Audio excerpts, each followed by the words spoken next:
Hello everyone, it's Annie and I'm here today with my February TBR, a little bit of a different format. You're going to choose my TBR with me, well, most of it anyway. So I do have a couple books that I already know I want to read, but for February, since it is Black History Month in America, I really want to prioritize reading Black authors, especially books that I already own.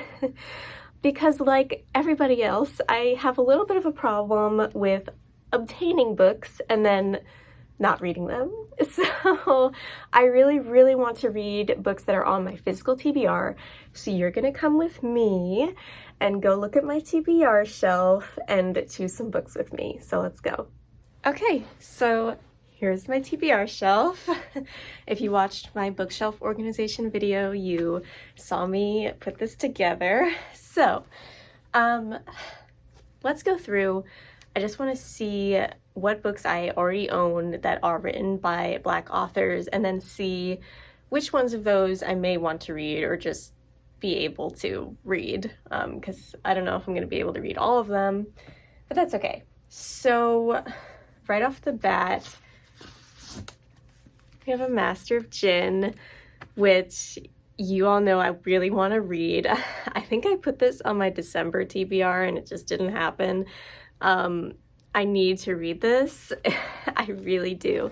This is set in a steampunk universe set in Cairo in the 1920s. Like, that just sounds amazing. I did read P. Djèlí Clark's short story set in the same universe, and it follows like a steampunk badass like investigator woman, I don't know, and it's sapphic and it sounds really good. So this one is already definitely going to be on my February TBR. Okay, change the angle a little bit. But okay, so right next to that we have The Blood Trials, which I actually won in a giveaway. And I am so excited to read this book. It's like a science fantasy, actually, which is kind of not something we see every day, but it's one of my favorite things in the world. So I really want to read this. I believe is this YA? I don't think so. I don't think it's YA. So it says it's all about blood. Interesting. Blood spilled long ago between the Republic of Meereen and the armies of the Blood Emperor. Now there is peace in the Republic where blood magic is banned. But there's also a strict class system, misogyny, and racism. Her world is not perfect, but Ikenna survived in it, until now. With the murder of her grandfather, she spirals out of control. Though she is an initiate for the Republic's deadly elite military force, Ikenna has a secret only her grandfather knew. She possesses the blood magic of the Republic's enemies. Yeah, that sounds really awesome. And I mean, since I won it in a giveaway, I really need to read it. And I know that book 2 is already out, I believe, or like it just came out. So this is going on the TBR. All right, so we have a few fantasies actually, but I'm gonna pivot a little bit. On my third shelf, which you can't see, I have The Office of Historical Corrections by Danielle Evans. Now, this is a collection. It's a novella and short stories. And I just think between all the like epic high fantasies that I have on here, a shorter book and also more like contemporary literary might be a good palette cleanser. So we're gonna think about this one. We're gonna think about it. That is a possibility. And I also have Here Comes the Sun, which I got like 2 years ago now or something. Oh, it's her debut, Nicole Denise-Ben, who is pretty well known, I think, but I don't really see her that often on BookTube. This is a sapphic novel set in Jamaica. And the only thing is that it sounds like it's going to be kind of tragic. Which I don't know if I'm like mentally prepared for. Yeah, but again, this is contemporary, or is it set in the 90s? Well, that still counts, I think. It's contemporary, a little bit of romance, you know, stuff like that. And I really want to read it because I've had this on my shelf for so long. Like, there's really no excuse anymore. Yeah, I don't know. I mean, one of the most stunningly beautiful novels in recent years. It feels like a miracle by NPR. I mean, it's pretty glowing. So if you've read this, definitely let me know what you think. But it's definitely a possibility. So we will put it in the pile of possibilities. Oh God, another short but tragic. The death of Vivek Oji. Okay, so I tried to read Freshwater by Akwaeke Emezi, and I could not get through it. It was just a lot for me. And I have this, I think I got it at a secondhand book sale for like $1. I have this, I do really want to read it. I mean, it's such a famous LGBT book by such a well-known and respected non-binary author, and I really want to read it, but I know it's very sad. I know it like starts out with obviously the death of Vivek Oji, the title character, with their body on like the doorstep of their mom's house or something horrific like that. So that's all I know about it, honestly. And then I believe it goes into their like history and how they died. So yeah, again, I don't know if I can handle this right now, but it's definitely a possibility. Ooh, but one I do kind of really want to read is The Space Between Worlds, because again, I think I've put this on a couple of TBRs in the past and I just never got to it. I feel like this is kind of polarizing. Some people really like it and some people like hate it. I don't think I'll hate it because it's sci-fi. I love sci-fi and it's sapphic and I love sapphic books. I don't know. I really want to read it though, and it's not that long. So this is about multiverse travel, which is so cool. So I'm not going to read the synopsis because I don't want to bore you and I also don't want to spoil myself.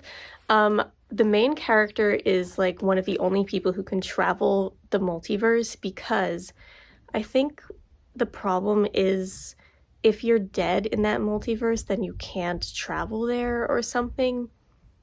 I don't know. There's some sort of weird phenomenon that means she's like one of the only people who can travel. And in her travels, she like falls in love with a girl. I don't know. And it sounds good. I definitely want to read more Black sci-fi. So yeah, this is going on the TBR. All right. Let's see what else I have up here. Oh, Blood Scion. I did get the beautiful, I believe this is Fairy Loot. Yeah, signed bookplate, Fairy Loot special edition from my library's used bookstore for $1. So thank you, whoever donated this. And I saw it and I had to snatch it up. Again, this is a fantasy, so I think that's a lot of what I'm going to be reading in February, but this is a YA, so maybe a little bit lighter. I don't know, but it has blood in the title, so yeah. Okay. So it follows 15-year-old Sloane, who can incinerate an enemy at will. She's a scion, a descendant of the ancient Orisha gods, but under the brutal rule of the Lucas, her identity means her death. Her mother knew that, and she disappeared trying to hide Sloane's truth. Sloane, too, has hidden her abilities, but on her 15th birthday, she's conscripted into the army. Once taken, she must not only conceal her power, but overcome the bloody challenges of the training. But if she can infiltrate the Empire, she could destroy her enemies, the people who think of her as less than human. The overlord's responsible for her mother's disappearance. She rises through the ranks and gains strength, but in doing so, risks something greater, losing herself entirely and becoming the very monster she abhors. Okay, wait just a minute. This sounds very similar to Baru Cormorant, and I am loving it. Yeah, I am absolutely reading this in February. Okay, let me see if there are any more. Might be hiding. Oh. Okay, another fantasy. I believe, yeah, this is also YA, A Song of Wraiths and Rune.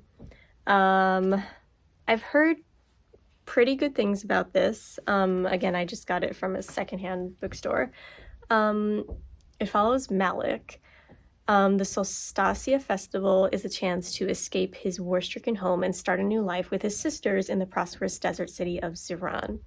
But when a vengeful spirit abducts his younger sister as payment to enter the city, Malik strikes a fatal deal. Kill the crown princess in exchange for his sister's freedom. Interesting. But that princess has deadly aspirations of her own. Her mother, the Sultana, has been assassinated, her court threatens mutiny, and Solstasia looms like a knife over her neck. Grief-stricken, she decides to resurrect her mother through ancient magic. Ooh, a little bit of Fullmetal Alchemist in there, okay. Requiring the beating heart of a king. And she knows just how to obtain one by offering her hand in marriage to the victor of the Solstasia competition. Ooh, I see where this is going. I like the sound of this. This sounds good. Am I just in the mood for fantasy? I guess. Yeah, I'm reading this, okay? I'm gonna read this. Okay, so here are the books I have chosen so far. Yeah, all sci-fi or fantasy, which, I mean, honestly is not a surprise for me. So this is 5 books. And then we have these 3 that are a little bit heavier, but like contemporary or literary. And honestly, these are all quite short. So I feel like if I commit myself to reading these 5 longer fantasy and sci-fi books, and then I keep these on the side as like my possibilities for when or if I finish all my planned books and have time at the end of the month. I mean, February is a short month, guys. So who knows? I'm trying to keep this manageable. But again, this is my point. If I have time at the end of the month, then I'm going to choose one of these. Right now I'm leaning towards the Office of Historical Corrections just because I've seen such rave reviews about it, and I really want to read it. So if I have time, I'm going to probably start with that and then see what I feel like doing.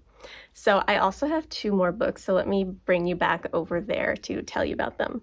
Okay, so the last 2 books on my TBR, the first one is Sorry Bro, which is the pick for my Sapphic Book Club in February, which I am so ecstatic about.